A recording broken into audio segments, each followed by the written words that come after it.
Hey, guess who's here? Oh, no way! It's the Traveler and Paimon! Ah, Traveler, welcome. Good to see you. What can I get for you? We want some blackback perch stew! All right, blackback perch stew it is. Make yourselves at home. It'll be right out for you in just a moment. Thanks, Chef Mao! I was just thinking about you guys, and now you're here. It feels like you heard my call and came running. You mean you were about to come looking for us? Uh-huh.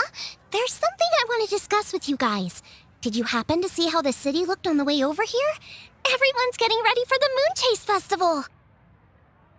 Moon Chase Festival? Is that another one of Liyue's ancient traditions? That's right! Moon Chase is a big festival where we celebrate the arrival of the fall by moonlight. The old folks say that thousands of years ago, this was the time of the year when the Adepti would seek the way. But it's completely different nowadays. We eat our favorite foods, spend time with friends and relatives, enjoy the moon and the flowers. So much easier. Basically, we just do all the things that people like doing and don't take a whole lot of effort. Sounds like Paimon's kind of festival. With your great taste in food, Moon Chase Festival is sure to be to your liking. Hey! If you got a problem with Paimon's taste, just spit it out! So are you guys free these days? I'm taking part in this year's Masterful Chefs. If possible, I'd like you to be my culinary consultants. That's right. Getting some suggestions from friends will broaden your horizons. Masterful Chefs, huh? So is that like a competition? Right, yeah! I guess you probably haven't heard about it before.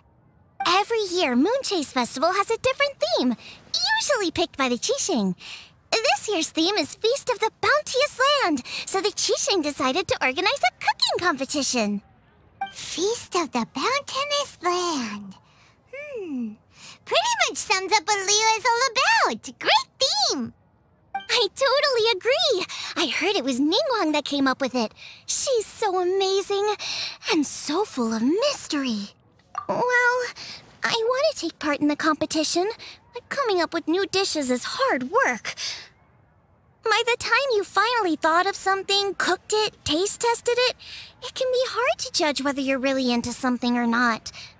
And so, I was thinking, I could get the two of you to help by gathering everyone's thoughts on what makes a great dish. I really want to think outside the box this time. And to do that, I'm going to need lots of different ideas from lots of different people. This'll be a piece of cake! We've got friends from all over the map, haven't we? You sound pretty confident. Well, you know, not to brag or anything. But first things first, let's have a delicious one-man meal. After that, we can go around to all of our friends in Liyue and get their ideas one by one. Okay, great. Also, Golbat should be back soon, so we can all go together. Here's your blackback perch stew, folks. It smells so good. It's my pleasure.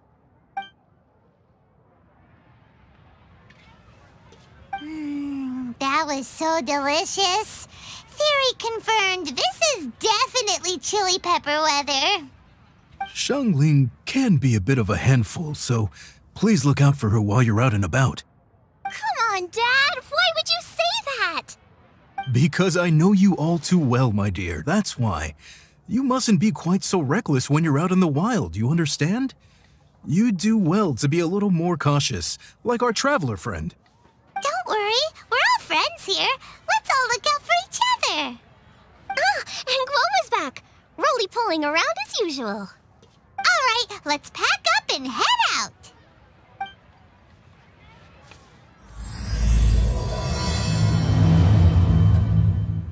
So, it's outside the box thinking that we're looking for, right? Hu Tao always seems to have a unique perspective, so let's make this our first stop. What? My ears are burning. Did somebody say my name?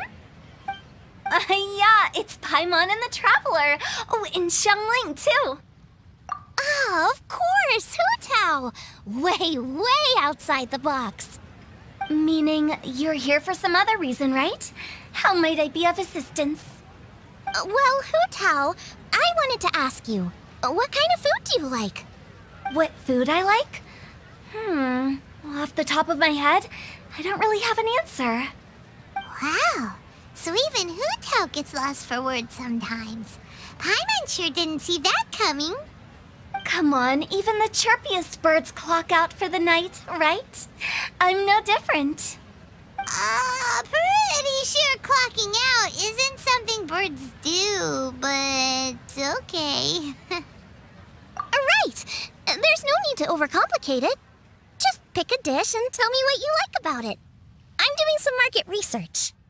I see. Launching a new dish? Well, let me say right off the bat, nothing weird, okay? Some poached fish, a side of shrimp dumplings. That is all you need. Poached fish and shrimp dumplings? That's a bit ordinary, isn't it?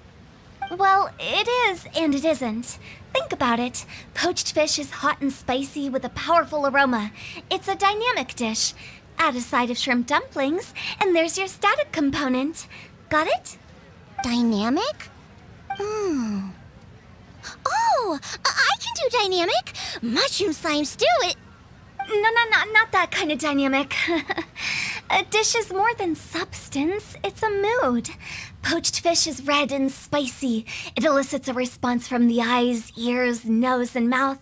That's why I call it dynamic. Shrimp dumplings are more subdued, clear and smooth with a pure and subtle fragrance. I call that static. Combining dynamic and static is how you create a perfectly balanced meal. A union between opposite but complementary features coexisting in perfect harmony. Paimon didn't follow that at all. But at the same time, it kind of sounded smart, so... Okay, dynamic and static. Opposite, but complementary. So is this just another way of saying you should keep everything balanced? You know, a little meat, a little veggie, a little salt, a little sugar? Bingo! Except I don't think you need to have a sweet dish for it to be a complete meal. Personally, I always skip dessert. Okay, I think I got it. At first I thought you were just goofing around, but actually you make a really good point. How did I ever doubt you, Hu Tao? Thanks. When it comes to telling tales, the storytellers have got nothing on Hu Tao. Sounds suspiciously like a compliment to me. I'll take it. Uh-huh. Well, at least one of you gets it. Everything in this world runs on its own set of principles, be it the circle of life or sugar and spice. You either get it or you don't. Since the Traveler seems to approve, I'll make sure to factor it in. Paimon thinks we're pretty much done here now. Let's head to Boo Boo Pharmacy next. Boo Boo Pharmacy? Yeah, you'll definitely get some interesting responses over there. Oh, it's you. Is everything okay? Why, if it isn't the special guests who seldom visit. Less busy than usual, I see. Yikes! What happened to Baishu's voice? Excuse me? The neck. Oh, it's just Changsheng. Welcome. Here to procure an herbal remedy, I presume? No. We actually came for the conversation this time. We're here to talk food. I'm entering this year's cooking competition, so I wanted to ask you both... Oh, wait, there's 3 of you. I wanted to ask the 3 of you what kind of food you like. Most astutely self-corrected. We shall surely supply our assistance. You need to know what food I like? It's all the same. No flavor. Chi-Chi has some gustatory dysfunction and can't taste any food. Make no mistake, she's not being uncooperative. Oh, I understand. That's fine. Still, I'd expect Chi-Chi to have some sort of dietary preferences, though. There must be some dishes that you like the sensation of. Sensation? Yes, there's one. coconut milk. Nice and cold. Well, that doesn't help us. It's not a dish, it's a drink. How about you two? Any thoughts? I like bite-sized morsels of meat. I agree with Chang Sheng. Many of our patients are the elderly and young children. They find large chunks of fowl or seafood difficult to swallow and digest. Dishes where the ingredients have been finely chopped, on the other hand, are far more suitable for them. We also see plenty of people with colds and sore throats who find it difficult to eat rich food. From a purely pharmaceutical perspective, I tend to recommend soups and stews. Got it. Would that be medicinal soups and stews? Medicinal soup. I don't like it. I must apologize for having such a one-track mind.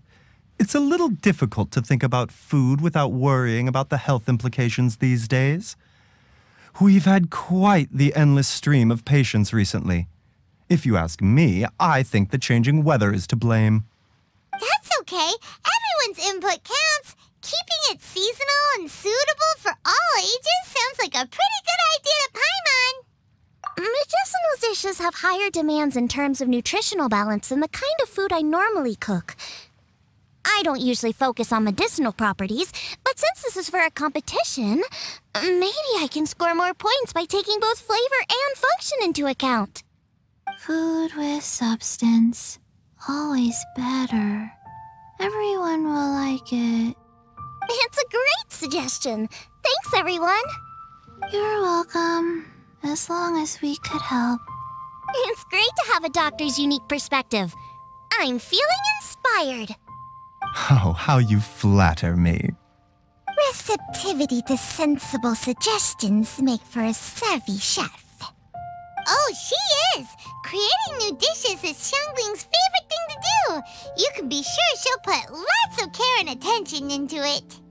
Everyone's got their hobbies, and mine is cooking. Usually I just go with my own ideas, but having a whole new perspective this time is sure to make a big difference to the end result. Great! That makes this whole trip worth it! Alright, time to move on to the next. So we've got an independent thinker's perspective and a health perspective. Next, Paimon thinks we should probably talk to some picky eaters. Oh, it's the Traveler and Paimon. And Xiangling. Greetings, friends. It's been a while. Hey, what brings you here? Has something happened? What's with this great big stone on the ground? Long story. So, just to confirm, I will assume responsibility for handling this stone of unknown origin. Any objections? None here. You know how to get things done, Keqing. As long as it's with you, I can rest easy knowing that it's in safe hands.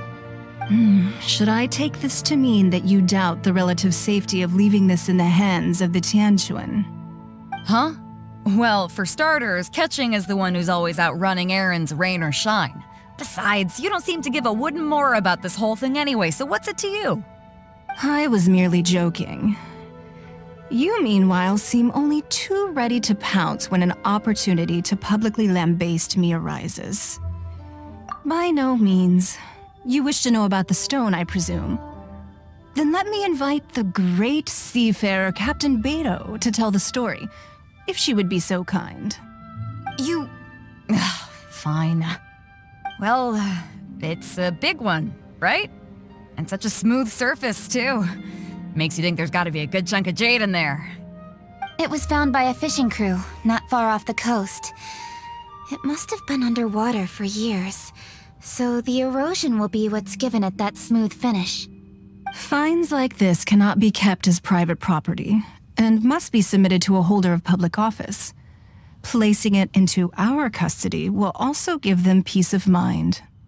So, what's inside it? Well, we've hit it with just about every weapon we could get our hands on and haven't managed to even dent it yet. Clearly there's more to it than meets the eye.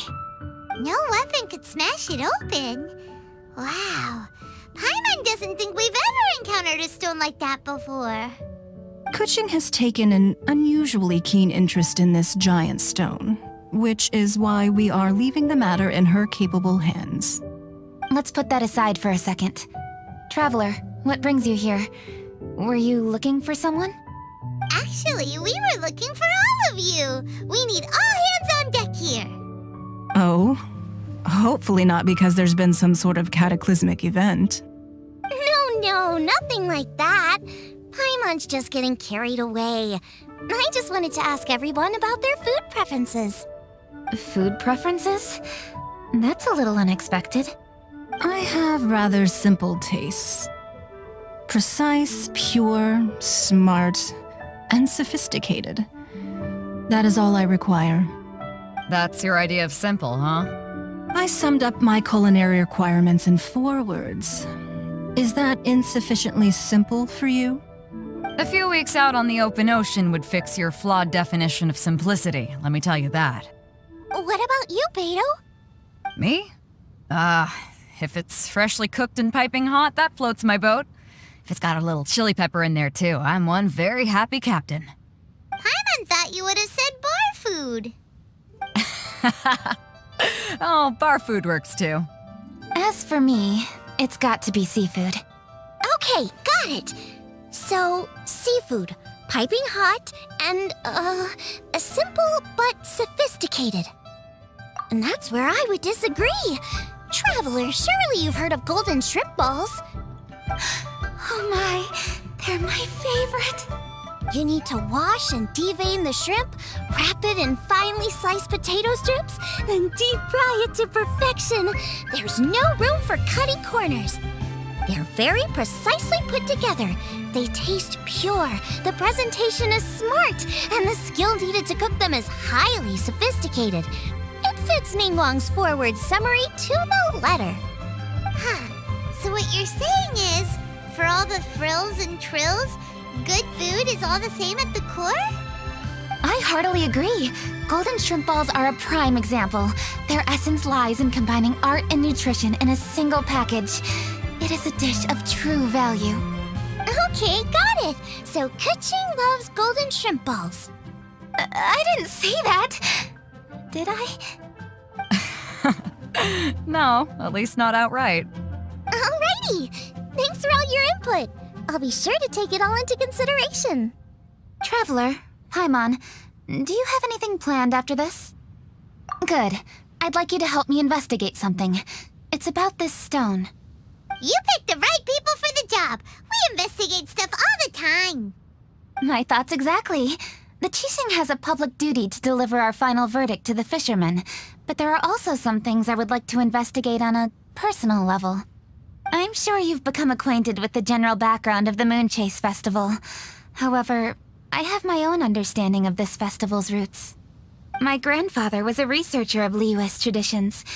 In his notes, he indicated that there was a deity called the Stove God in ancient Liyue, which people paid tribute to at a certain time of the year. Very few written records make mention of the Stove God, and those that do are notoriously confusing. Some scholars believe that the Stove God was just another title held by the Lord of Geo, but others suggest that this was a different deity altogether. One folktale even claims that the ancients found the Stove God's shrine, but there was no statue. Only a huge, smooth slab of stone. Shortly after it was found, the stone was lost in transit, and it hasn't been seen since. This stone here has all the same features, so I suspect it could be the one that went missing all those years ago. After many years of researching ancient texts, my grandfather came to believe that the practice of paying seasonal tribute to the Stove God may be best described as a festival. He called it the Stove God Festival. That would make it the forerunner to the Moonchase Festival we know today. But this is all just theory and conjecture. To prove any of it, we'd need to start by identifying who the Stove God really was. Now that Rex Lapis has passed on, and Liyue has entered the age of humankind, his successor should continue to respect our nation's culture and traditions, just as he did. That's why I think the responsibility for this situation should fall to me. It's a chance to shed light on our history, revitalize an ancient tradition, and possibly prove my grandfather's hypothesis along the way. With any luck, we'll nail all 3 in one fell swoop. It was just a couple of days ago that we received this stone. Right after we decided to use food as the central theme for this year's festival. It makes me wonder. Maybe a divine will is at work behind all of this. 3 birds with 1 stone, huh? That's pretty efficient, even for cooking. Hey, don't worry about that. This sounds super important, so don't mind me. Besides, we're only... Wait a second. I got it! What? Why are you shouting? Ka-ching, can I tag along for your investigation? But... Since it's all about the stove god, I might get to learn something useful about cooking along the way. It'll be great inspiration for me in the competition. Please, let me come along. I promise I'll help. If it means that much to you... Okay, I suppose you can come. Really? Yay! Thank you so much! You're the best! Now that that's settled, time to get going. Chingsa Village is said to be home to a lot of historical texts, so I'd like to start by making some inquiries there. Alright, then it's off to Chingsa we go! Hi, Granny. We need your help with something.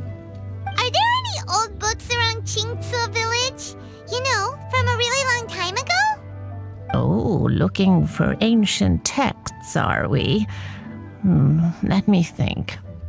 There is an old warehouse over there, property of the Feiyun Commerce Guild. Many books are stored inside, those that they have no room for at home. In fact, their youngest comes over this way to read sometimes. The Feiyun Commerce Guild's youngest? You must be talking about Xingqiu. Paimon didn't know they had a warehouse here. Let's go take a look. Help! I'm being robbed! It came from that direction. Come on!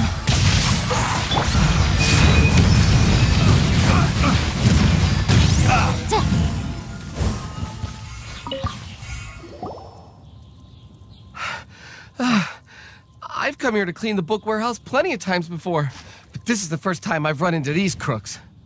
Are you all right? I am, thanks to all of you. Hey, wait a minute. You're the traveler, aren't you? And you're with...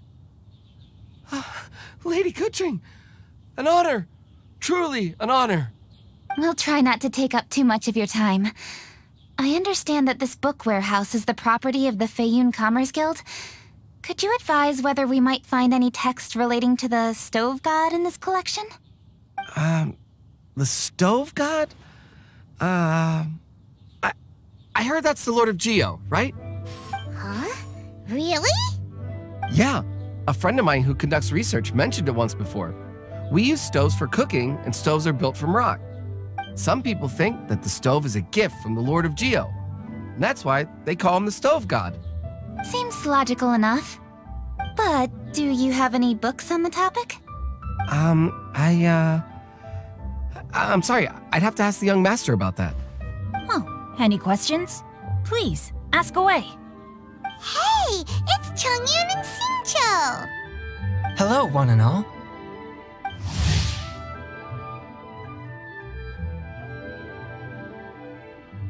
Hey guys, what are you doing here? I was bored with nothing to do, and thought I'd come out this way for a bit of reading. And then I thought, why not bring Chongyun along too? Yes, I'm just along for the ride, really. I see the Yuheng Keqing is with you. Whatever brings you here must surely be a matter of grave importance. Master Xingqiu, if I may be so bold, do you happen to know if there are any texts on the subject of the stove god among this collection? Since I personally selected which volumes to store here, I do have some recollection of their contents. If my memory betrays me not, there is one volume among them called Demystifying the Legends of Liyue, which mentions the stove god. Might I take a look? Certainly. If it pleases my lady, I shall lead the way. Sheng, I will take care of things here. You're free to go about your own business. They're back! So did you find it? Yes, Master Xingqiu has quite an exceptional memory. Demystifying the legends of Liyue does indeed mention the Stove God. However, it says the following. The body of the dragon wielded a tail that could eclipse the sun, and claws to command fire and teach the ways of wisdom. Receiving the gift bequeathed unto them, humankind cooked food with fire, and thus did they prosper. The body of a dragon? The stories about Rex Lapis say the same thing. That much is true, but this is the only passage in the whole book. If we want to find out more, we'll have to continue our investigation. There's nothing further to discover here. It seems we'll have to look at other options. I come from a long lineage of exorcists, and our family too has amassed a number of ancient texts. Now that you mention the Stove God, I seem to recall reading somewhere that this god once appeared at the Guili Assembly. Of course, I can't say if it's true or not. Books are penned by people. All they can do is show what the author was thinking. Everyone's mind is different, so every book on a given topic will give a different account. I apologize that we could not help in a more substantial capacity. Your help thus far is quite ample. Liyue is a vast and rich land. All things that existed here in the past have left their trace. So long as we do not abandon our search, it is sure to bear fruit eventually. Thank you all. We will continue our investigation elsewhere. Hold up. I had a question too. Xingqiu, Chongyan, could you tell me what kind of food you like? Food? Oh no. You're not thinking of taking part in the Masterful Chefs, are you? Yeah, I totally am. What's wrong? You look like you've just seen a ghost. Xiangling, this is a major event. I beg you, please don't cook anything strange for this competition. What do you mean, strange? Mushroom slime stew, to give one example. Okay, fair enough. That dish isn't my most popular. But that's why I'm doing all this research, so I can create some really special dishes to win everyone over. Well, in that case, I like cold food. That's 'cause you can't handle hot and spicy, right? Yes, you're absolutely right. My tastes are on the mild side. I prefer gentle dishes with minimal seasoning. Soups and stews, vegetables and broth, seafood or freshwater fish, either boiled or steamed.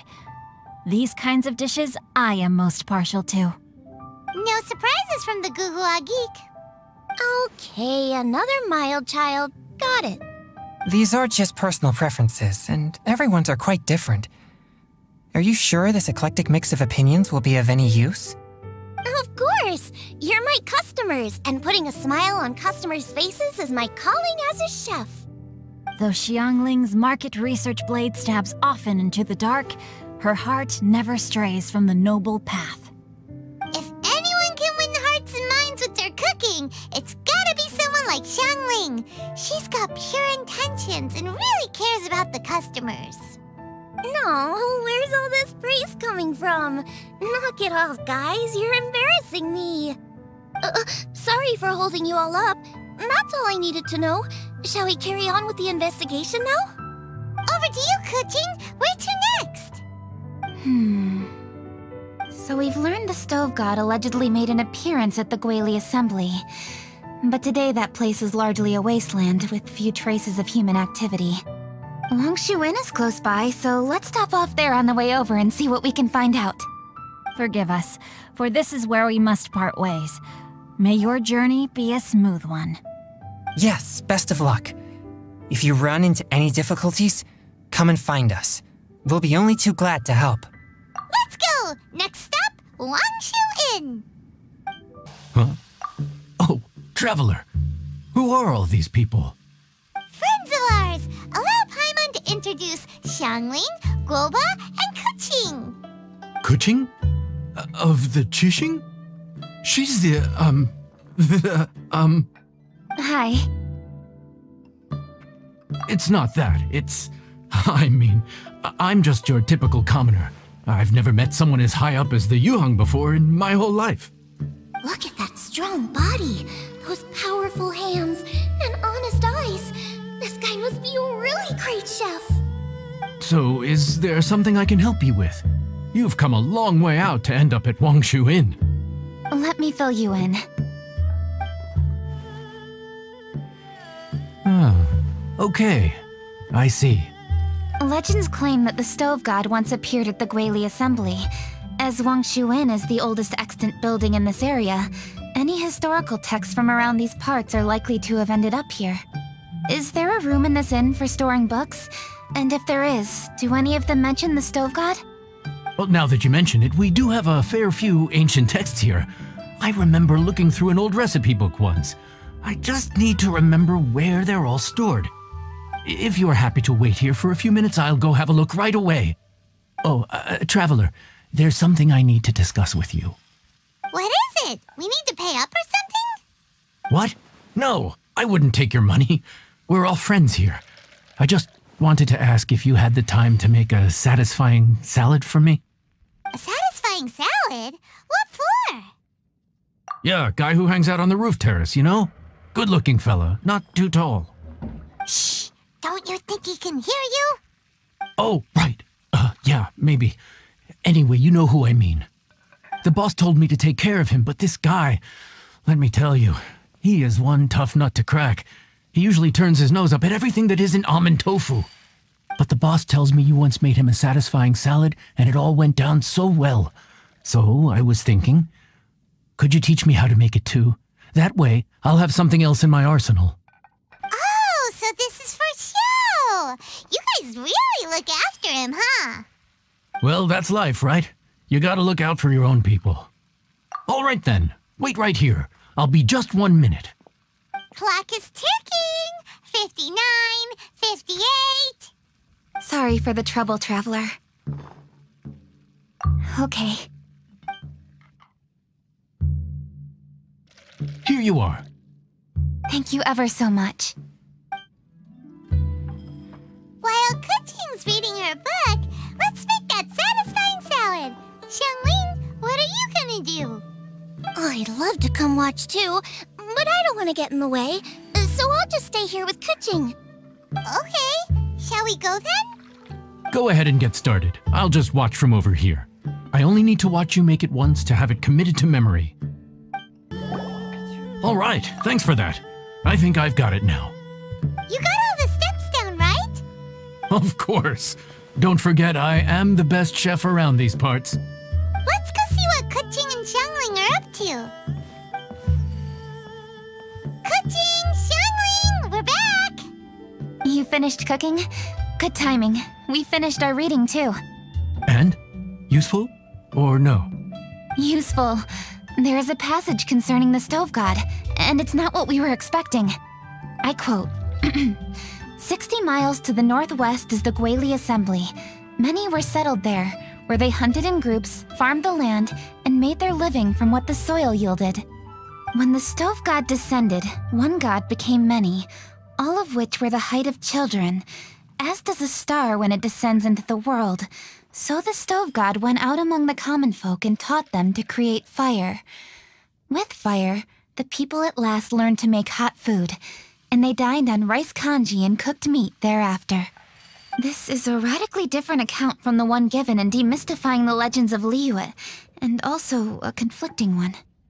One god became many?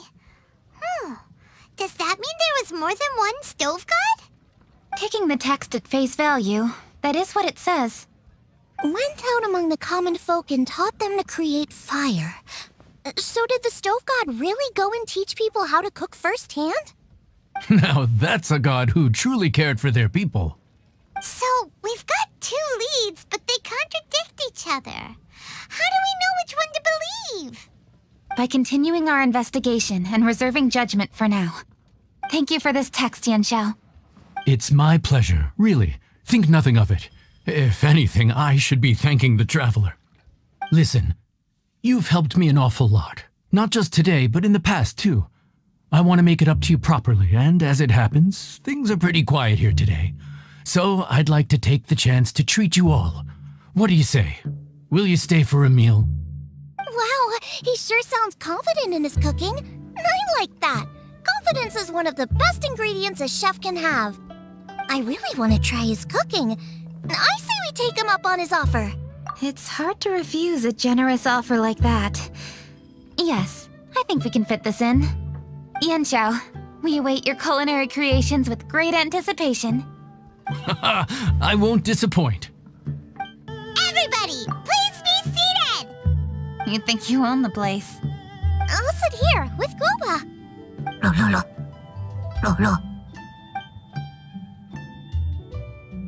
Here we are. That's everything you ordered. It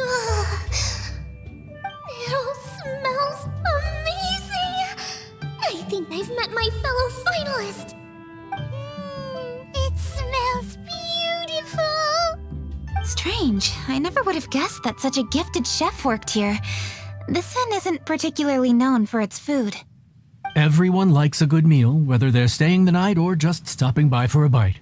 We call it an inn, but the fact is it's much more than that.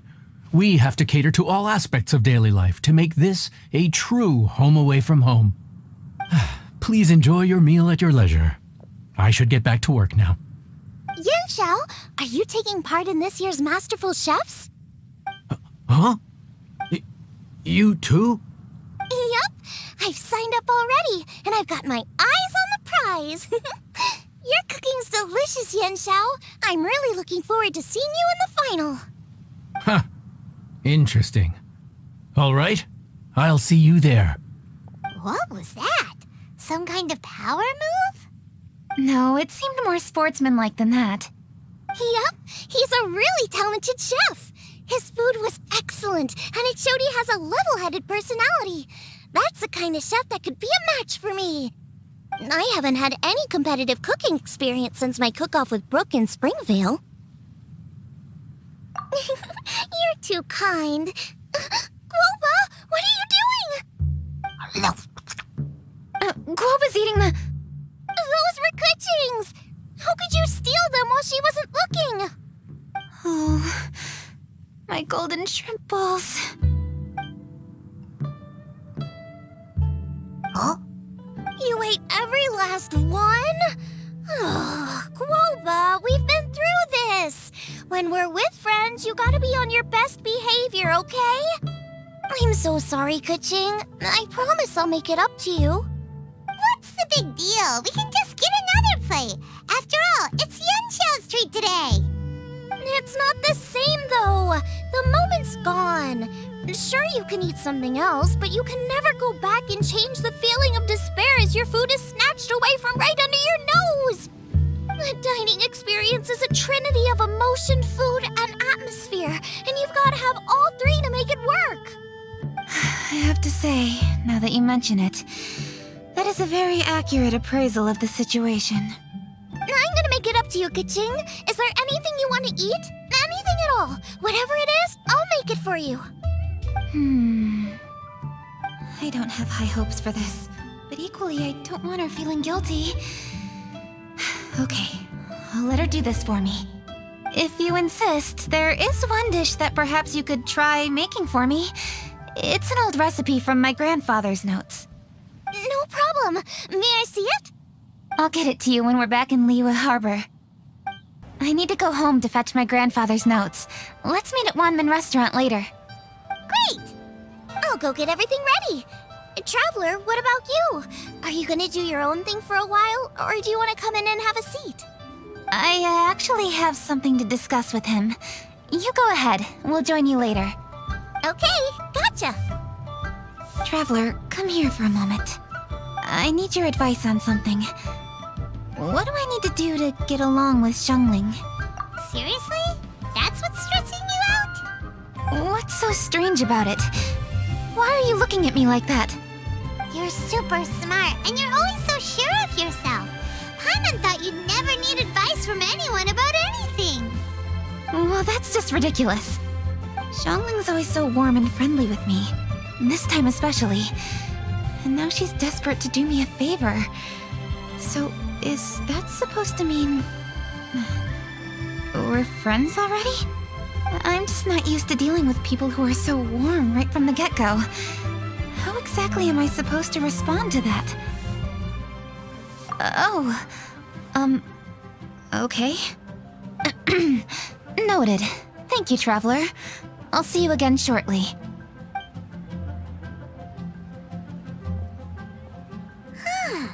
What's making Keqing so self-conscious? Paimon thought nobody would be able to get under her skin. Hey, we're here! Hey, grab a seat. I'm just running through my ingredients to see what I'm missing. Oh, we're gonna do this now? What is it? But this is your idea! Why you gotta dump it on Paimon? Ugh. Okay, so back at Longshu Inn, we noticed you and Keqing were getting along pretty well. So you really like hanging out with her, huh? Yup. Keqing's good-natured and easy to be around. The kind of person everyone wants to know, right? You're a braver person than Paimon. The first time we met Keqing, Paimon found her pretty intimidating. You think so? I remember thinking straight away that she was really easy to get along with. Didn't you see her sneaking treats to Guoba back at Longshu Inn? Yeah, she's great. We know that now. We're just talking about first impressions. First impressions? Oh, okay. Hey, have you guys eaten grilled shellfish before? They can be hard to crack at first, but they taste amazing that way. We've eaten shellfish before, but I don't think we've ever tried eating them grilled. Oh, you're missing out. I'll grill some for you another time. But anyway, Keqing's like a shellfish. Maybe a little closed off at first, but once you get to know her, she's got a soft and squishy side too. Not to mention that even after her favorite food was stolen away, she was still happy looking after Guoba. I'm really grateful for that. You make a good point. You know, Xiangling's intuition for people seems really spot on.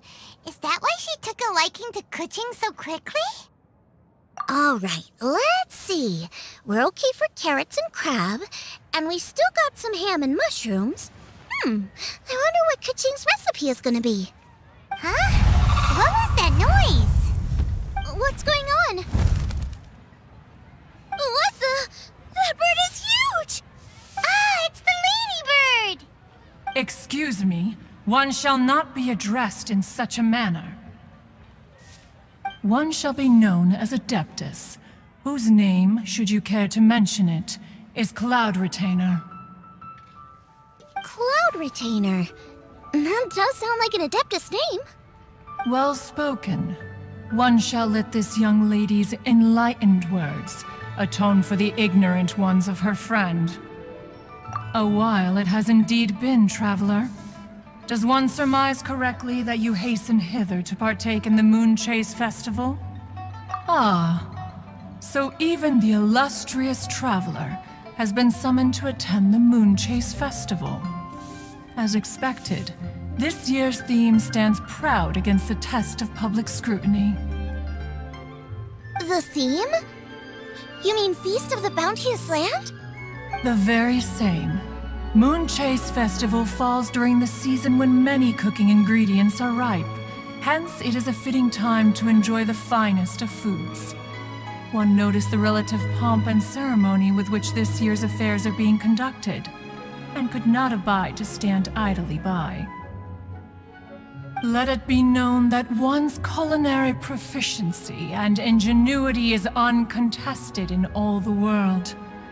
Thus does one now appear in this realm, that those who inhabit it might witness one's latest creation, a supreme cuisine machine. A supreme cuisine what?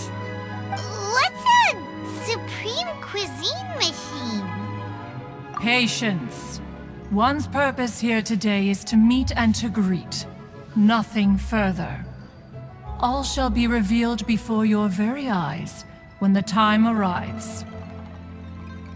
Traveler, you are one who has witnessed much of the culinary world. When the day comes, one would be most pleased to see you in attendance, offering your most vociferous ovations. Oh, so we're officially invited? That which is implicitly understood needs not be made explicit, let alone official. I shall say no more and dwell here no longer. Await my word. Be there or beware. This bird always disappears just as quickly as she shows up.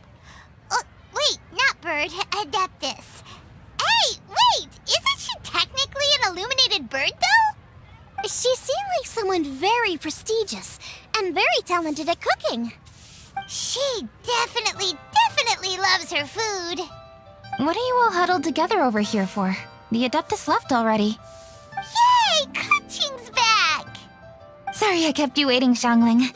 This is the recipe from my grandfather's notes. They're not in the best condition, so rather than bring them out of the house, I just transcribed the recipe. Unfortunately, the texts my grandfather worked with were very old, usually faded, damaged, or both. Some parts are missing from this recipe, too. Do you think you'll still be able to work with it? Oh, okay. Let me take a look.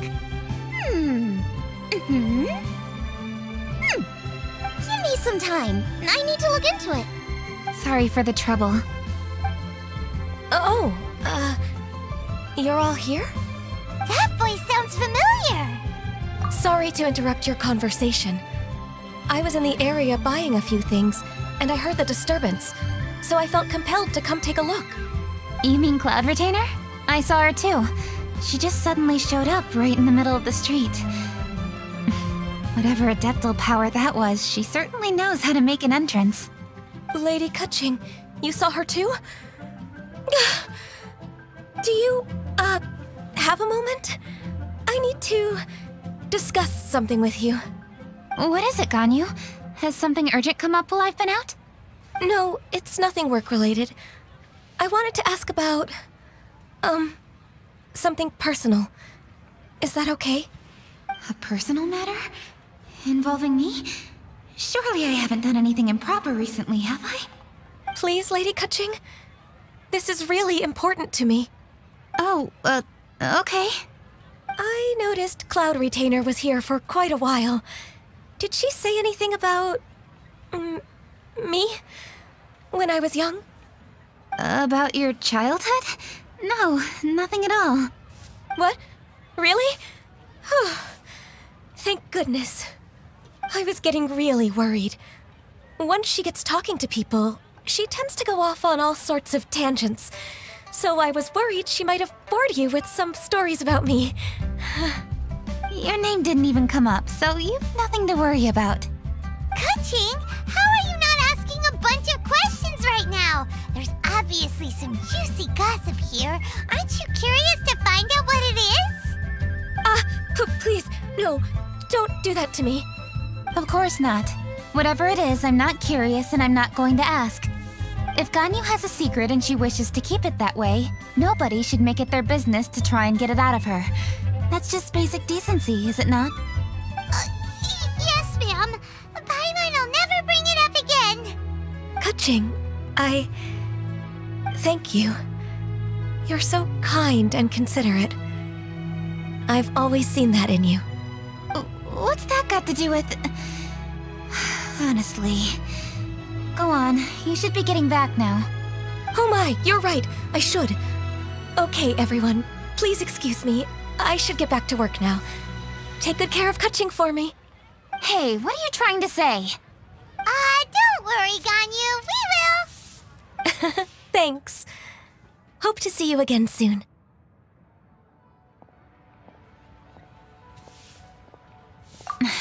Just ignore her. Hey, everyone! I just had an idea. It only occurred to me when that Adeptus showed up. Do you think the Stove God could be an Adeptus too? Ooh, could be. I don't want to assert either way, but it seems highly likely. In that case, we should go ask the Adepti about it. I think my master might be able to help. Master? You mean your teacher is an Adeptus? Uh-huh. She's over at Yujing Terrace. Come on, I'll introduce you. Master!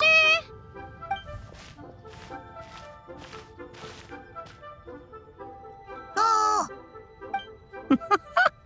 Hello, Xiangling. I did not expect that. Master, how are you keeping these days? Are you well? Oh, very well, thank you. What a surprise it is that you all had the time to come and visit me today. Hello. Master, we came here because we have a question for you. Do you know about the Stove God? Of course I know the Stove God. Does this mean you know them personally? Ah, I see. It's the Moonchase Festival, isn't it? How interesting. So you came to hear some stories about the Stove God. That's right. We're investigating something that happened recently. I see. The great stone surfaces. And so you open an investigation. I must commend your guesswork this far. I did indeed know the Stove God of whom you speak, but it was a great many years ago. Moonchase was originally a rite observed by the Adepti, not something in which the ordinary people of Liyue would ever partake. But over the years, they have sought to emulate it for themselves many times, giving rise to various festivals bearing the Moonchase name. On nights when the moon shone bright, everybody would get together for joyful reunions. There would be fine food, fine wines, and choice teas. Later, Rex Lapis unified all of these various festivals under the Moonchase name to honor an old friend of his. In short, the heavens were our witness as we vowed to the moon to come together in joyful solidarity, to remember the past and reflect upon the present. That is the meaning of the Moonchase Festival.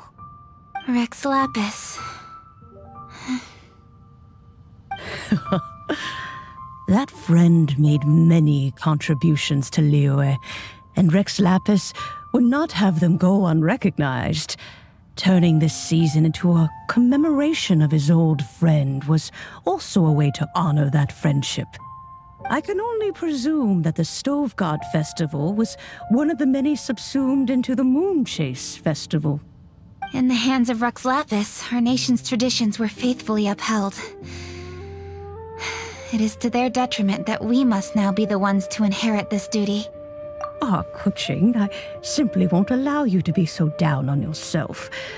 Nothing would delight Rex Lapis more than to know that those who follow in his footsteps continue to value these traditions and are working tirelessly to do them justice.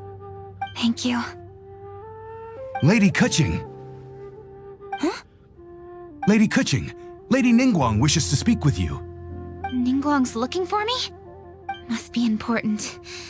Please excuse me, everyone. If I'm not back soon, you'll find me at Ningguang's office.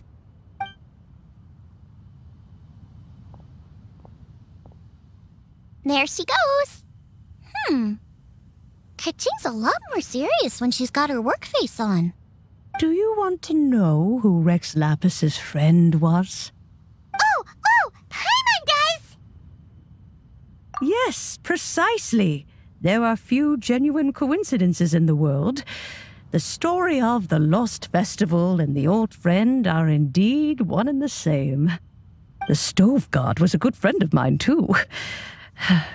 What a pity it is that the god is now gone both from the world and from people's memories. How could that happen?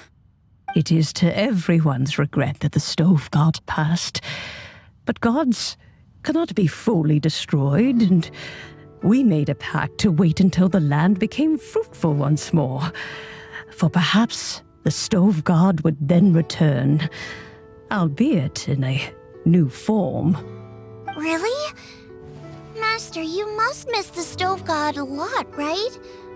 From the way you talk about it all, it sounds like you were the best of friends. Yes. Thinking back on it all, there are many fond memories.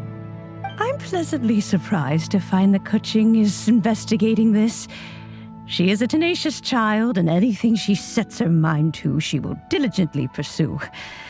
It warms my heart and makes me want to give her a helping hand. Unfortunately, however, I cannot simply give her the answer, for the process is of great importance to her.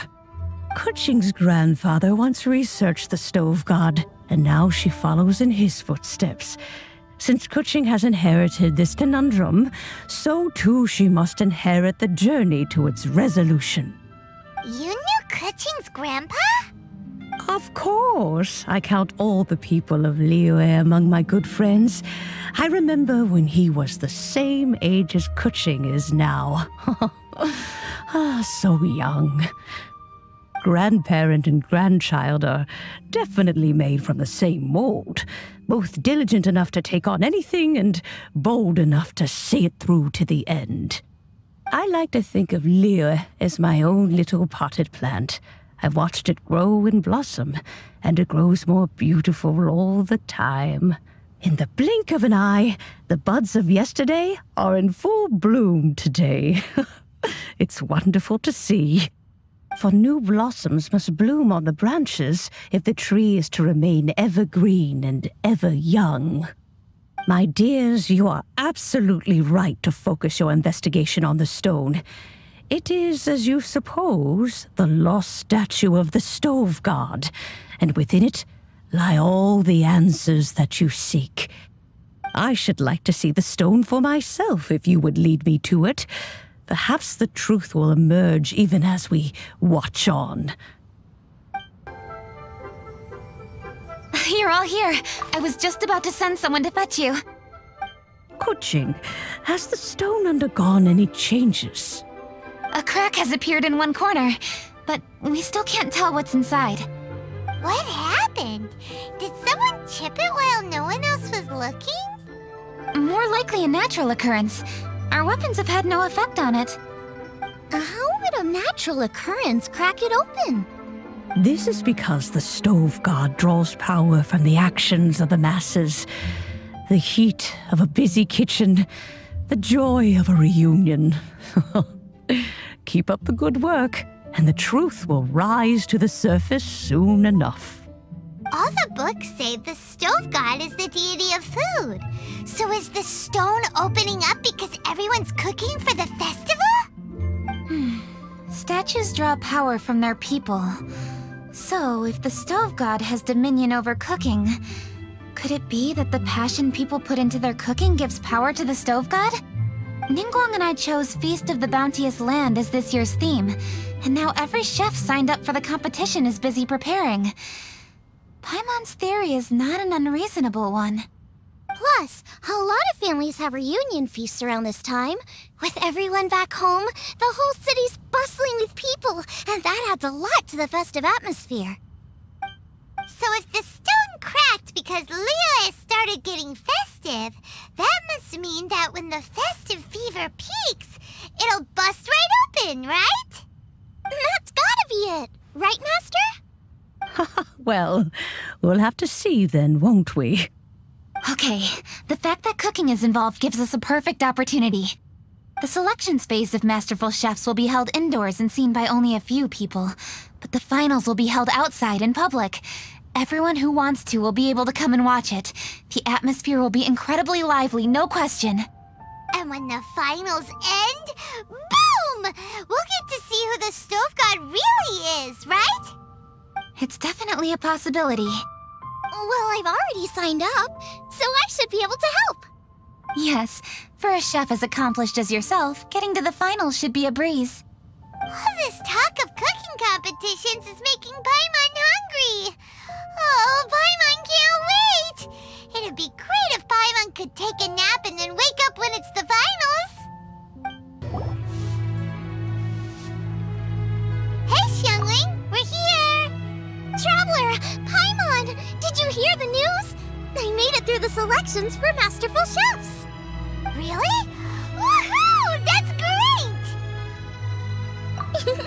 It was a total breeze. I wasn't even trying. But a true champion never rests on their laurels. I'm still gonna need your help to prepare for the competition. I made a few new test dishes, and I was hoping everyone could try them and give some feedback.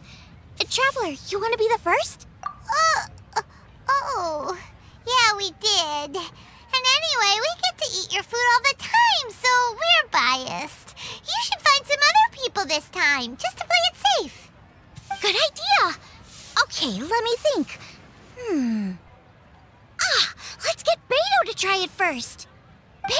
Beidou! Yep, you can definitely trust her opinion. Let's go find her! Right now, she should be down at the docks. Let me box up this food real quick, then we can head on down. Beidou, ahoy! Hey, look, who's she with? Hi, Beidou. Hi, Xinyan. Are we interrupting anything? Xiangling! Woman of the hour. We were just talking about you. Beidou was saying you and I should get ourselves on board sometime. Says the whole crew's been asking for us.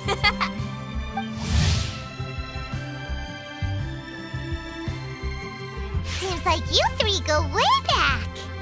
Oh, we really do. Beidou and Xinyan are two of my oldest customers, and I've helped out in the kitchen on board Beidou's ship in the past. Recently, Xinyan's been planning to do a show on board, too. That's the plan. Good music's meant for sharing. You guys should check it out sometime. Will do. But I came here today because I made it into the Masterful Chef's finals, and I was just trying out some new dishes to bring to the competition. Can you have a little taste and give me some feedback? Sure, beats drinking on an empty stomach. Oh, about time. I'm starving over here. Let's see what you got. Oh, man! This chicken foo young's tasting awesome! Oh, this food is too good for me to be soaking up the alcohol with. These three seem to have a great time with each other. Only thing is you've got 3 dishes here. Chicken foo young, come and get it, and crystal shrimp, and they all taste kind of refreshing. Is refreshing really a flavor? When you spend all your time at sea, you don't have a lot of choice when it comes to food, especially on the longer voyages where you've got to stretch out your rations as far as you can.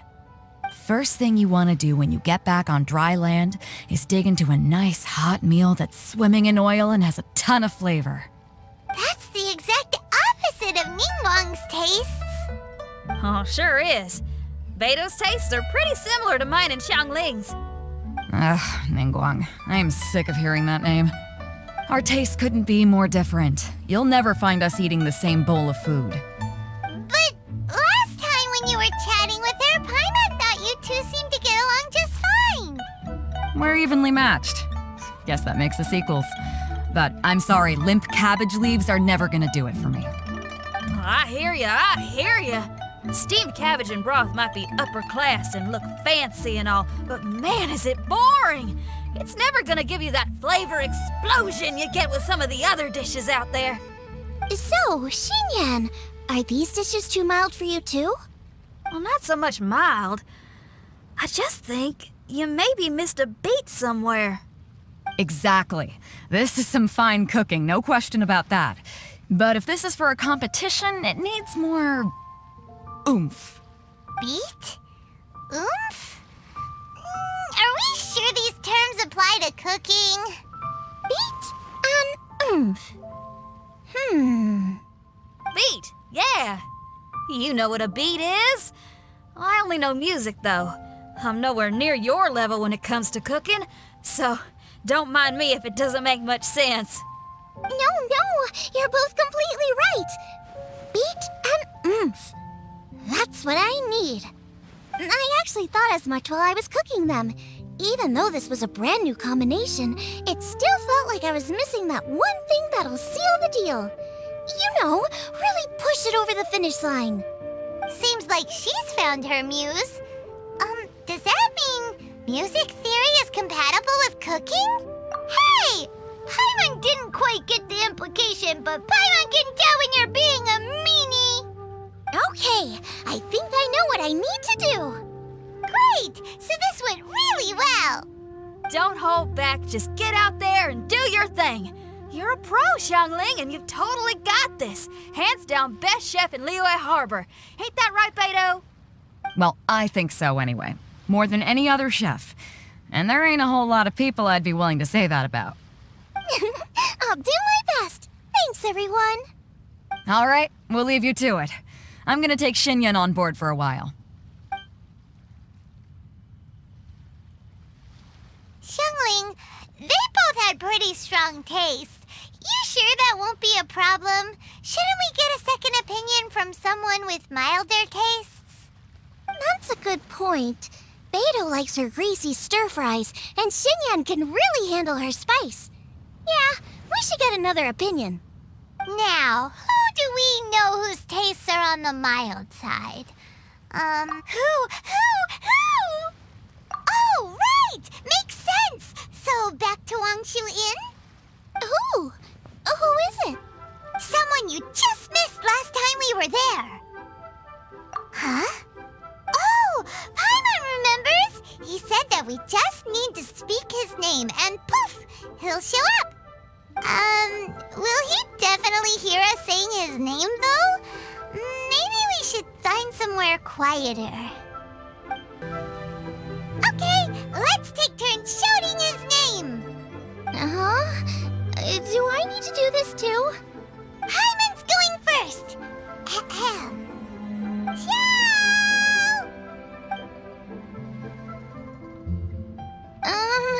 Nothing's happening. Let me try again. Xiao! That's weird. Does he not want to hang out with us? Oh, wait, so let me get this straight. Some guy with special powers promised you both that you just need to shout his name and he'll show up? Well, not both actually, just one of us. Oh, right. Well, you should be the one to try it then. Paimon clearly just doesn't want to feel left out. Okay then. You called? Whoa! He actually came! You spoke my name, did you not? When I make you a promise, I will honor it. Blink of an eye and poof! He's there! That's how you know he's an Adeptus. An Adeptus? Xiao, was it? Hi there. It was me who asked the Traveler to call you here. My name's Xiangling. I'm a chef. I've made it into the finals of this year's Masterful Chefs, and I'm testing some dishes out in preparation. I'm trying to get feedback from customers with all different tastes. Customers. And that includes me? Uh-huh. The Traveler says you prefer mild food. Just the kind of person I'm looking for. If you don't mind, I'd like you to try the dishes I've made and tell me your thoughts. Since it's you, I will do it. Yay!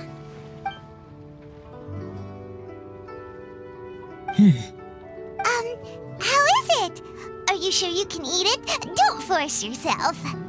Tastes pretty good. Huh? Really? I can't believe it. An Adeptus says he likes my cooking. If my dad was here, he'd be crying tears of joy. You excel in the culinary arts. I'm reminded of another chef I know. That chef cooks dishes with soul, as do you. Both of you are masters of your craft. Who do you think he means? Smiley Yanqiao? If I had to find fault with something, the two sides are a little strong for my taste. Some minor adjustments would take this dish from excellence to perfection. Just my own opinion. Do not fixate on it. Take it or leave it as you see fit. All right, go easy on the sides. Okay, I got it. Thank you, Adeptus friend. It was really great to meet you. I'll be leaving now. See you next time.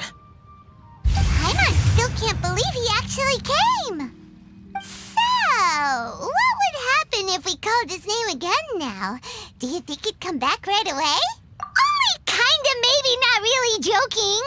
Jeez. Good news. After 2 rounds of taste testing, I've had an idea on what to do next. Great! Lucky we picked the right people to talk to. I'd better head back and try this out a few times while it's fresh in my mind. Thanks for your help. Oh, and the final is in Yujing Terrace. You better come and watch. Will do. Good luck! You bet! Welcome, everyone, to the Masterful Chef's Final. At the appointment of this organizing committee, I am your host and officiator, Yanfei. Hey, Yanfei's here too! This event is brought to you by the Liyue Qixing in collaboration with a number of participating enterprises. The competition is divided into the selections phase and the finals. We saw many contestants from all over Liyue in the selections process, and all of them were outstanding chefs in their own right. Of those, the 2 strongest participants were put through to today's finals. In just a few short moments, the finals will take place right here before your very eyes.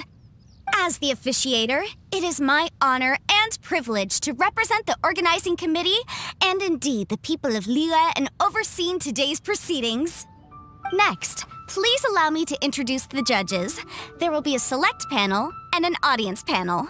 The 3 members of the select panel are the Tianquan, Lady Ningguang, the Yuheng, Lady Keqing, and last but not least, gourmet connoisseur, Uncle Tian. In addition to these 3, 10 judges will be chosen from among the audience to sample our contestants' dishes and cast their vote. That makes a total of 13 judges with 13 votes between them. Each judge will vote for their preferred finalist, and the one who receives the most votes will be today's winner. It's all so exciting! And now, please join me in welcoming our 2 contestants into the arena. Come on out! To my left, a competition favorite down from Dihua. Life's harsh when you live on a marsh, but this kitchen ace will put a smile on your face. Please welcome Smiley Yanxiao. Hi, everyone. Whoa, Yanxiao made it into the finals too! But what's up with him? He's Yanxiao! Chin up, shoulders back! Everyone from the inn is super proud of you! Huh? Oh. And to my right, a stalwart of Liyue Harbor culinary scene, a little feisty with a whole lot of spicy. Give it up for Xiangling! And her mysterious assistant, who knows who? Paimon knows, it's Guoba! Hey everybody, I'll do my best! Contestants, please repeat after me. As a finalist in Masterful Chefs, I solemnly swear to commit myself fully, compete fairly, and abide by all competition procedures. As a finalist in Masterful Chefs, I solemnly swear to commit myself fully, compete fairly, and abide by all competition procedures. As a finalist in Masterful Chefs, I solemnly swear to commit myself fully, compete fairly, and abide by all competition procedures. And I, for my part, promise to uphold the principles of fairness, impartiality, and transparency in my officiation of the proceedings. Now, I will hand things over to the select panel judge, Ningguang, for the announcement of today's theme. Thank you all for being here today at the Masterful Chefs Finals. I am the Tianquan, Ningguang. The organizers have chosen the theme for today's event, and that theme is of Earth and Waterborn. Of Earth and Waterborn. Just like the Feast of Bounteous Land. It really captures the spirit of this year's Moonchase Festival. It's like Surf and Turf, but the deep and meaningful version. The rules are simple. The one who receives the most votes wins. Tailor your dishes to the judges' preferences, or win over the audience with your originality. The choice is yours. Well then, I look forward to both of your contributions. Contestants will have 1 hour of cooking time available and may only use ingredients provided by the organizers in their dishes. I trust this is no problem. Okay, without further ado, let the cooking commence. Begin! Time to pull out all the stops! Show everyone why you're the best! Traveler, Paimon! Thanks for coming to support me! Don't you worry, I'm gonna make this the best tasting dish I've ever cooked! Light it up! Light it up! First things first, get the stove on! Xiao thought the side should be milder, which makes sense to contrast with the main dish. And I guess that's what Xingyan meant. You gotta have on beats and off beats. But at the same time, you have to end on a high note. So I think I'll add a little sugar to the crystal shrimp just to bring the flavor up a notch.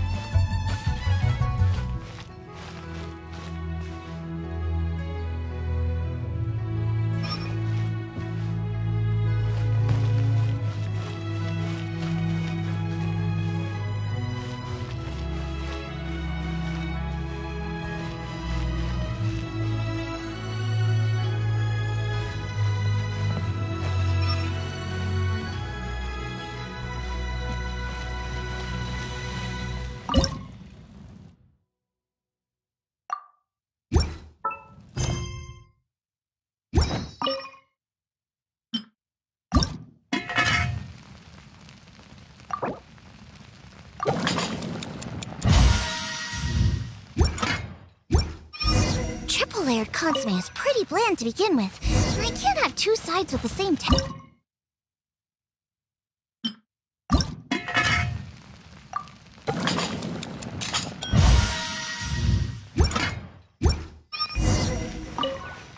Jueyun chili chicken is the main event. Can't afford to compromise too much. Huh?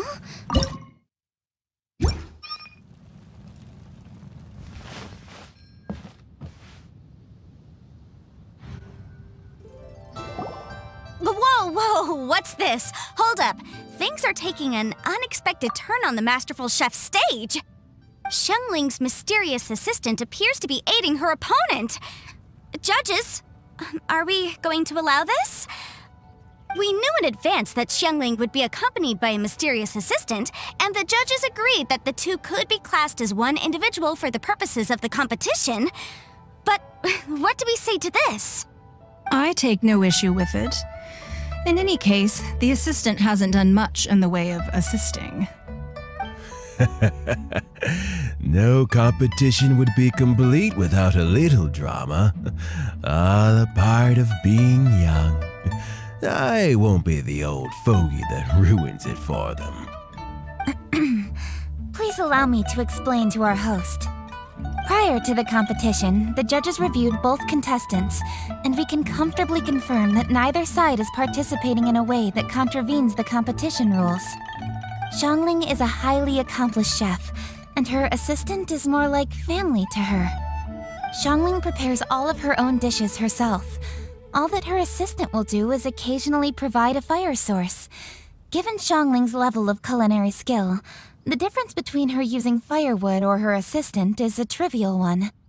I appreciate everyone's concerns.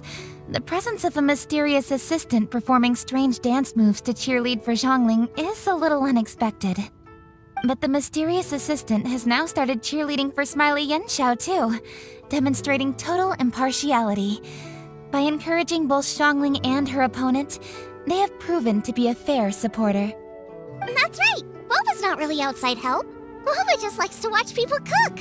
I'm sure the only reason they went over there is to try to help Yanxiao feel less nervous. I give you all my word, Guoba will not interfere with the competition. And I would also say that it's a loss to the competition if Yanxiao isn't at the top of his form. I say that as someone who's eaten Yanxiao's cooking at Wang Shuwen before. He is an excellent chef, and I want this to be a competition between the best we both have to bring. I see. Most amusing. Uncle Tian, what's your opinion?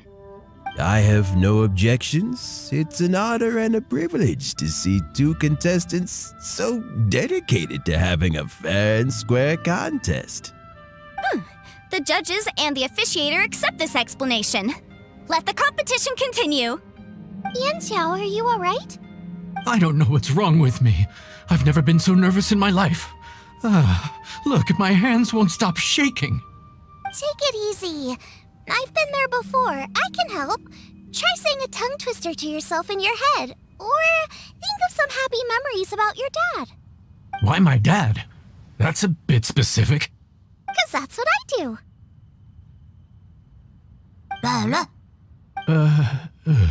I guess I'll think of my mom then. Anyway, you should carry on. I'll be fine.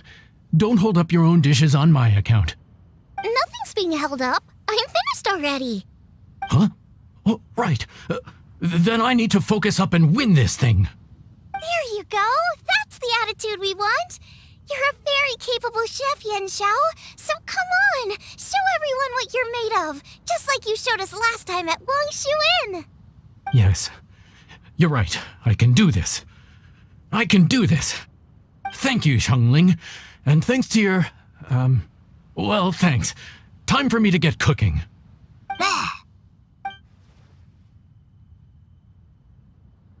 Time's up!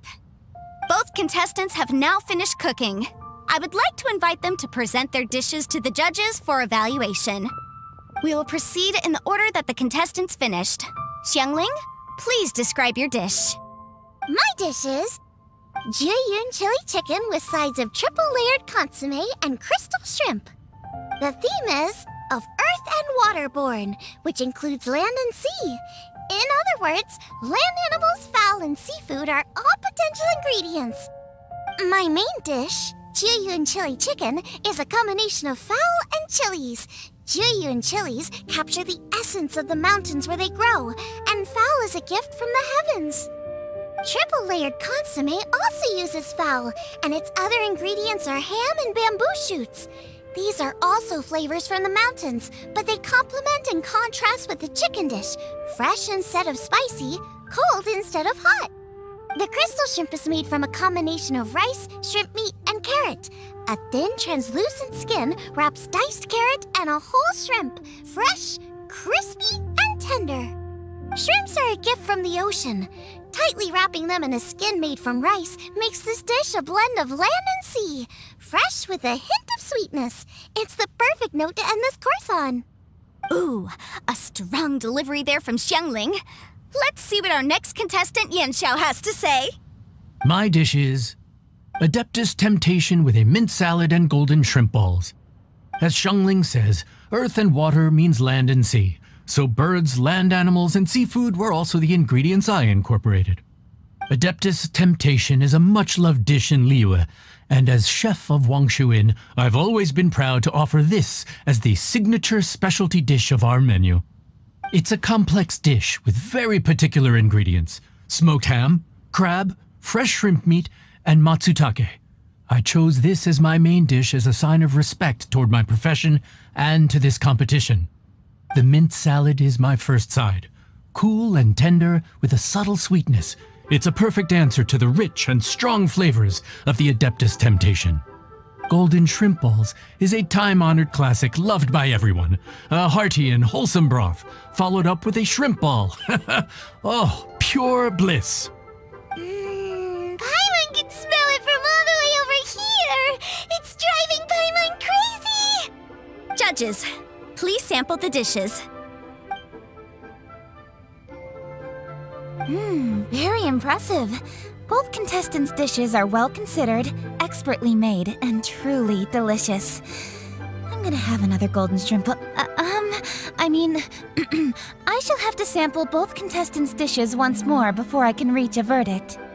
Now, Xiangling has taken an interesting approach here. She's chosen a cold dish as her main. I have to say, that's a bold move. It's also a unique take on Jiyun chili chicken. Although the dish as a whole is served cold, the chili peppers have been stir-fried, so they're still just a little warm on the inside.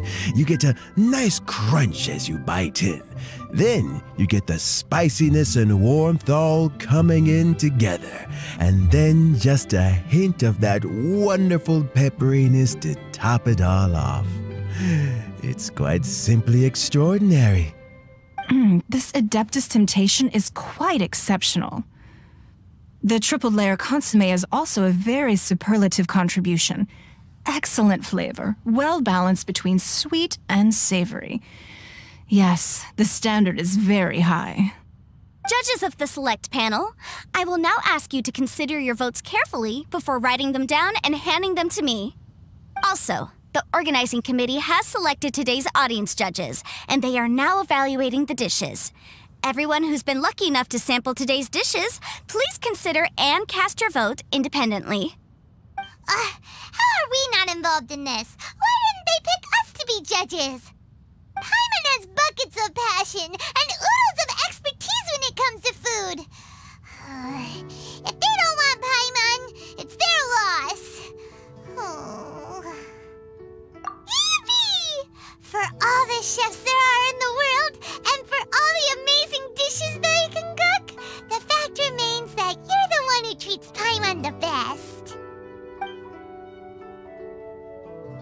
you all for waiting. All votes have been received and counted, and the results have been returned to Ningguang. I now invite Ningguang to take the floor and announce the results of the Masterful Chef's Finals. It is my pleasure to announce that the winner of the Masterful Chef's Finals is...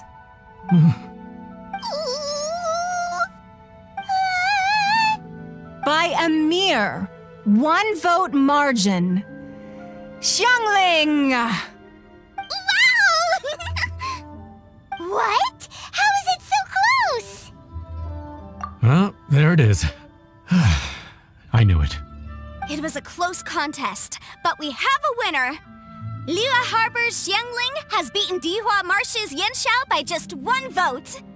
There can only be one winner, but the fact that this was so close shows just how much both of these outstanding chefs managed to impress our judges. Thank you both for your stellar contributions here today. A big thank you to all the audience for being here today, especially those who have come from far and wide.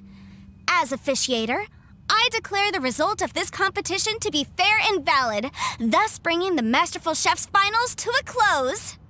Thank you all for coming. Until next time. Please exit the venue in an orderly fashion, and remember to take all of your personal belongings with you. Come on, let's go over and take a look.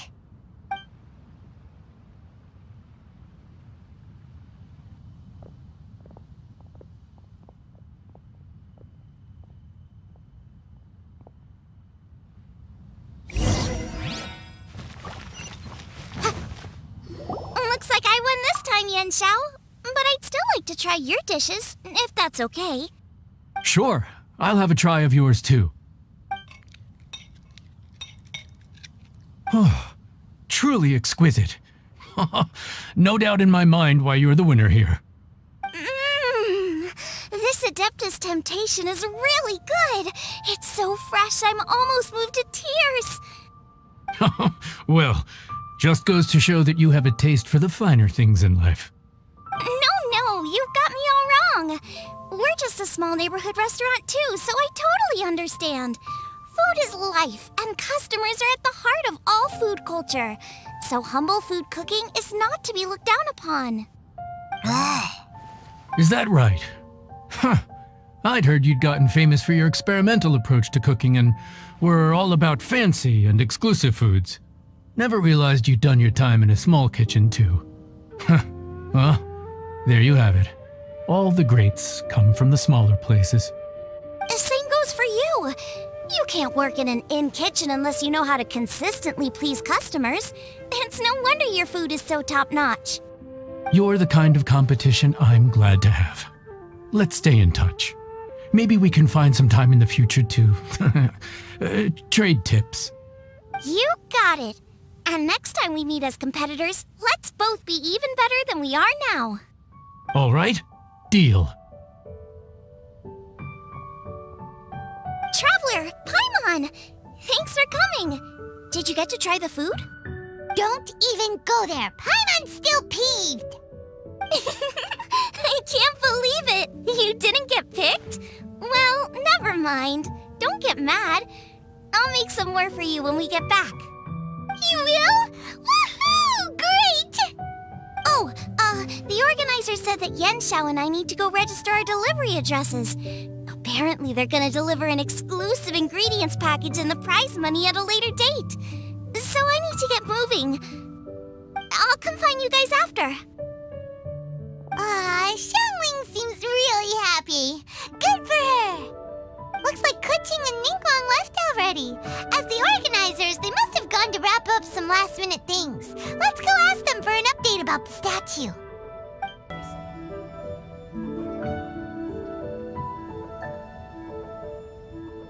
Keqing, there you are! Oh, you found me. Huh? Is everything okay? Traveler, I have found myself in something of a predicament. In the competition, I voted for Smiley Yanxiao. So you're frustrated because you can't go back and vote for Xiangling instead? No, that's not it. As a judge, I had a duty to remain objective. I made my decision after thinking about it very carefully, and my conscience is clear. Xiangling is my friend, so by rights, I should be honest with her about this. But, as you know, I voted based purely on my personal opinion. As a contestant, Xiangling may not be able to appreciate this, and I do not know how to deal with people of her temperament. I just don't know how to break it to her. It's no big deal. Just say it however comes naturally. Xiangling of all people isn't bothered about that kind of stuff. And anyway, she still won in the end. Oh hey, here you are. I've been looking for you for ages. Xiangling, there's something I need to tell you. What is it? My grandfather always said to me, in contests of food, always follow your heart. Which is to say that in gastronomical disputes, or indeed competitions, one must cast their vote for the party that they agree with. This decision must be based on one's honest thoughts, not influenced by any external factors. Of course, that was just my grandfather's opinion, but I have to say, I am inclined to think he had a point. So, despite the fact that I am your friend, I cast my vote for Smiley Yanxiao's Adeptus Temptation. Well, maybe it was. I like golden shrimp balls. Is that a problem? You were acting so serious that I honestly thought something was up. It's fine. Doesn't bother me one bit. Huh? You voted for who you wanted to, and that's totally okay. In fact, that's exactly how it should be. Otherwise, how could it be a fair competition? So, you made a point of telling me. Is that because you were worried that it made you a bad friend? Don't be absurd. Didn't I say already? I love this about you. You're just so conscientious about everything. Half-baked feedback just isn't meaningful to me at this stage. Seeking reassurance is what novices do, and it's been a long time since I was a novice. The way forward from today will only get more challenging, as will the dishes I'll need to cook. Honestly, I'll meet friends like you along the way. You have a strong sense of responsibility, Keqing. But you know, not everything is always about responsibility. Yes, you're a Qixing, but you're also you, Keqing. When you're with friends, you don't need to think about everything so thoroughly. You know that's what Ningguang's like, right? Beido's always telling me about how well she gets along with Ningguang. They even play chess aboard her ship sometimes. So you see, Ningguang's kind of bold in that she doesn't let her identity and reputation get in the way of her ability to have a good time. You could take a leaf out of her book. Outside of work, it's time to let go and relax. Traveler, Xiangling, Anyway, what are we standing around here for? Let's go and check on the status of the Stove God statue. Oh yeah! Paimon had nearly forgotten about that. Let's go see. We're back! The Traveler and I made one each. Here, have a taste while it's still warm. Thank you. Don't mind if I do.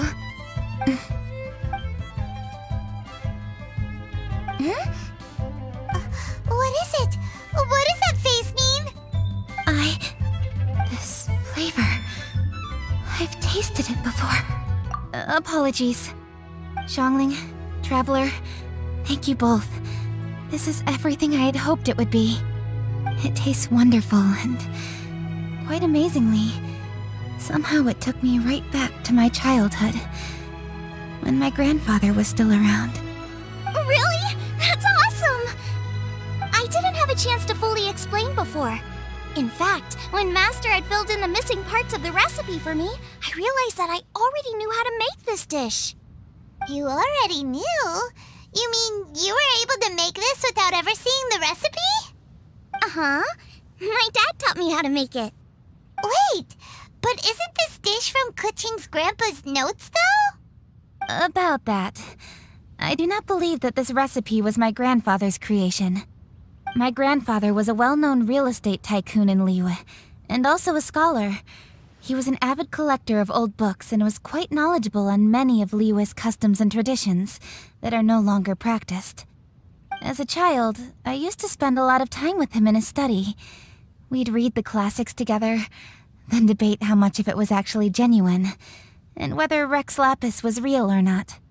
He used to say, books are just a bridge that bring us a little closer to history. It's up to those of us in later generations to ask these questions, search for the answers, and decide what they mean. Since then, my grandfather has passed on, and I've grown up to become a Qixing. My views on Rex Lapis have changed in this time too, from myth to reality. For me, the name Rex Lapis is inextricably wound up with memories of my grandfather. Whenever I see his name written down, it always reminds me of sitting in my grandfather's study, seeing all of his notes.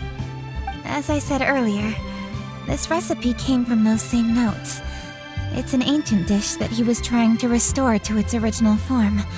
But, unfortunately, without the full recipe, he never quite succeeded. Still, each time he tried cooking it, he'd always get me to have a taste while it was still warm. The memories. This really is the taste of my childhood. Ancient dish? Are cornbread buns really that old? Well, at least in my family it is.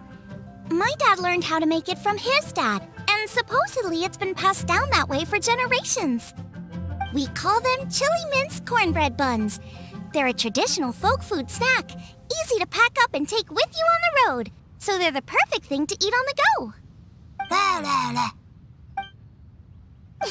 Seeing Guoba just reminded me of something. I actually made this dish on the day I first met Guoba. How did you first meet? It was in a cave in the mountains. I ducked inside to get out of the rain and saw an offering table in there, so I put the cornbread buns I'd brought with me on it. Then I ended up falling asleep, and when I woke up, I found out that Guoba had eaten every last one. Guoba followed me around ever since. We're practically family now. Hold up! Stop the conversation! Look! The stone! It burst open! It's... Guoba? What are you... What? Ah, I see the chili mince cornbread buns have been served. Master! Granny, look! The stove god statue looks just like Guoba! Oh, indeed it does. After all, Guoba is the deity you've been searching for. God of the stove. Guoba is a god? You asked me if a sufficiently festive atmosphere would be enough to reawaken the stove god. And my answer is this. Yes. And no. The stove god has always been a deity with great affection for the people, and who acts in response to their desires. To him, the heart's passions and the heart's desires are not the same thing. Passion can be a technique, a skill, something derived from experience. But desires, they are deeper, more innate. They are the heart's strength in its purest form. Masterful chefs is wonderfully exciting, but it is more an exercise of passion than of desire. And passion alone will not suffice to reawaken the stove god from his deep slumber. But just now, when Keqing ate this dish she had longed for, a deeply held desire was fulfilled. As well as receiving an answer to her question, she also gained something much more precious. A moment of poignant nostalgia so vivid, it felt like she was right there alongside her grandfather. The enormous power unleashed by the fulfillment of this desire resonated with the stove god's statue and caused it to manifest once more the form it took in the past. Of course, the stove god himself is not contained within the statue. The true stove god has been here with us all along. How does it feel, seeing a statue of yourself from your glory days? Look at him. Still so majestic. Glory days? Wait, what happened? Did Guoba used to be different from now? Oh, yes. Back in his day, your Guoba was once the patron god of the soil. But all the wisdom and power he had then, he has since surrendered to the soil itself. A god surrendering their power to the soil. I have heard this turn of phrase before, but what does it mean? The kinds of trials and tribulations that a land can face are far more than you could imagine. Droughts, floods, torrential rain, hurricanes, earthquakes, tsunamis, fires, and plagues. The threat of disaster will never fully disappear from Liyue. Even woes that have never been faced before in history will come to pass in the future. Such things affect you mortals far more than we Adepti, with our immortal forms. He once walked with you over the barren plains until you arrived at last at the harbor. He joined you in building your dwellings and lighting the stoves. It was his hand that lit the very first street lamp of Liyue and brought the aroma of cooked food into every household in the land. You mortals no longer remember him, but back in the age when you did, he was the closest of all the Adepti to the common folk.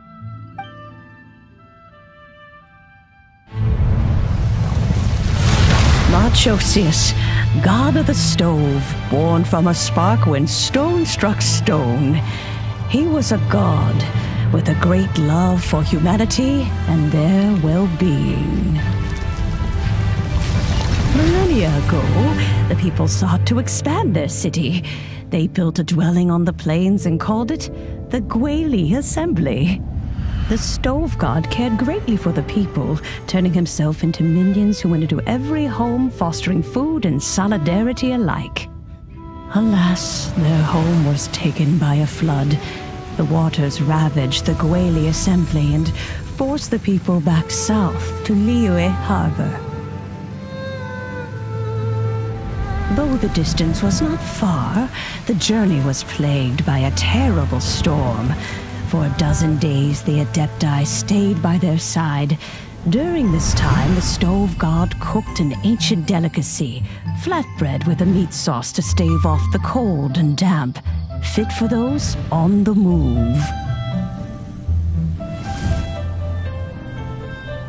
Centuries later, disaster and plague arose once more.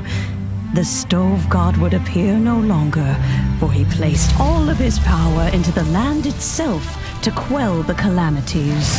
His power expended, and his wits greatly reduced. Thus his body decreased in size. By the time he parted ways with us, he wasn't even the height of a human. He told Rex Lapis and I of the dishes that bring joy and of the secrets of the flame, then went into the mountains and entered into a long slumber.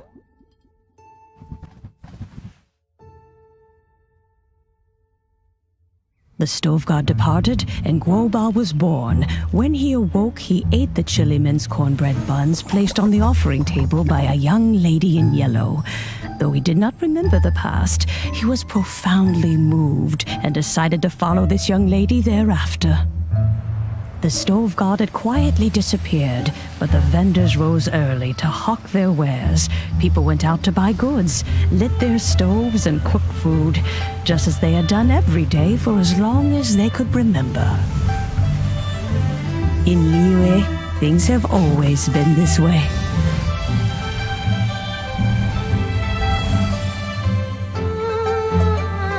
Nature provides, the mountains rejoice. We are blessed by heaven's good grace. Years have gone by. The world has transformed, but our way of life survives.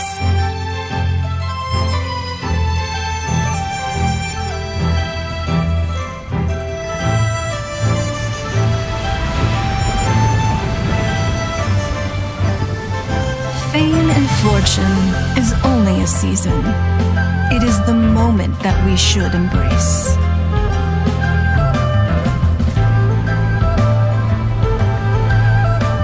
Past meets present.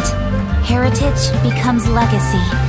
Long into the future may we thrive. You once told me that dining is the profoundest of customs in the human world. To eat well is to consume vitality itself, and to drink well is to partake of the very essence of the world. It is a matter of paramount importance, you said, for people cannot face the arduous journey ahead on an empty stomach. At once a humble affair and a profound one. A humble meal of maize and spring water is also profound in that. By ensuring one's survival, it paves the way for millennia of human history and culture to come. My dear friend, Liyue has changed so much while you have slept. Looking at the prosperity and beauty around us today, does it make you happy? Guoba, this is kind of a huge deal. Why didn't you say anything? He is not who he once was. Even the power of speech evades him now. There is no way he could have told you. Oh. Guoba, but... Xiangling. Do not be saddened, Xiangling. There are two sides to everything. Guoba may have lost many of his formal faculties, but he is now as carefree as can be, without a single worry in the whole world. In this world we inhabit, who can truly be said to live a life free of all woes? Those with a mind and with the knowledge will certainly be troubled by all manner of things. But he has gone further than us in his journey. He had both wisdom and courage. Everything he took upon himself, he was also ready to part with. His carefree demeanor today is a testament to the fact that he is at rest. So since you are his friend, take good care of him. Go out to walk and play. Allow him to eat, drink, and be merry. I will! You can count on me! Xiangling, you have an adeptal affinity. Guoba follows you around because he has respect for you. The moment he awoke, he was met with the familiar flavor in the chili mince cornbread buns he ate. After all that time, he still recognized the dish he had invented, and he approved of you as the one who had cooked it. That's right. The taste of one's home cuisine always brings back memories of home. Though he remembered nothing, eating the food you had cooked gave him a feeling of familiarity. That is why he stuck by you. You may be the first person in history to give the stove god the experience of being a satisfied customer. That makes you quite a remarkable chef. If that's true, I couldn't be happier. Because putting a smile on customers' faces is what we chefs are called to do. Well then, it's getting late and I still have things to do. Time for me to say goodbye. Traveler, Paimon, Xiangling, thank you all very much. I look forward to spending more time together in the future. I guess my dad's probably heard the good news already, but I should still go catch up with him. Master, it's been a while since you came by. Why don't you join me? He thinks about you all the time, you know. He's always telling me to invite you over. Oh, goodness me. Then, far be it from me to refuse. Off we go, then. Let's saunter over gently and see how all the city folk are getting along. Hi, Dad. I'm back. Hey, what are you doing there? I should be the one handling that. Oh no! Guoba's taken off!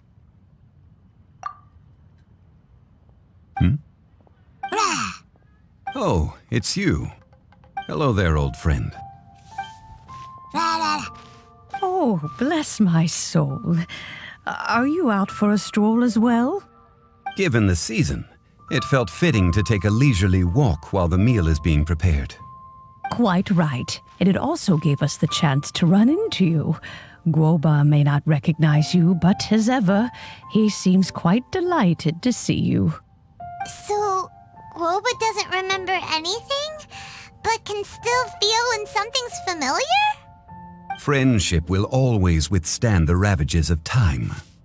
Traveler, what do you think of the name of this festival? Moon Chase. The moon is a carrier of countless emotions. So many things only seem to surface as we gaze up beneath its poignant glow. Wherever the moonlight shines, the heart is wont to follow. Fond memories of those no longer with us. Debts of gratitude to old friends. The meaning of ages past and gone. All wrapped up in the city that has existed for so many moons to date. All these things and more. They are why people chase the moon. In old age, the sight of many things puts one in a wistful mood. But children are always a beautiful sight to see. Such exuberant life force. It seems to well up from deep within the land itself. A land that has been in existence for so many millennia, and yet one that still dazzles today.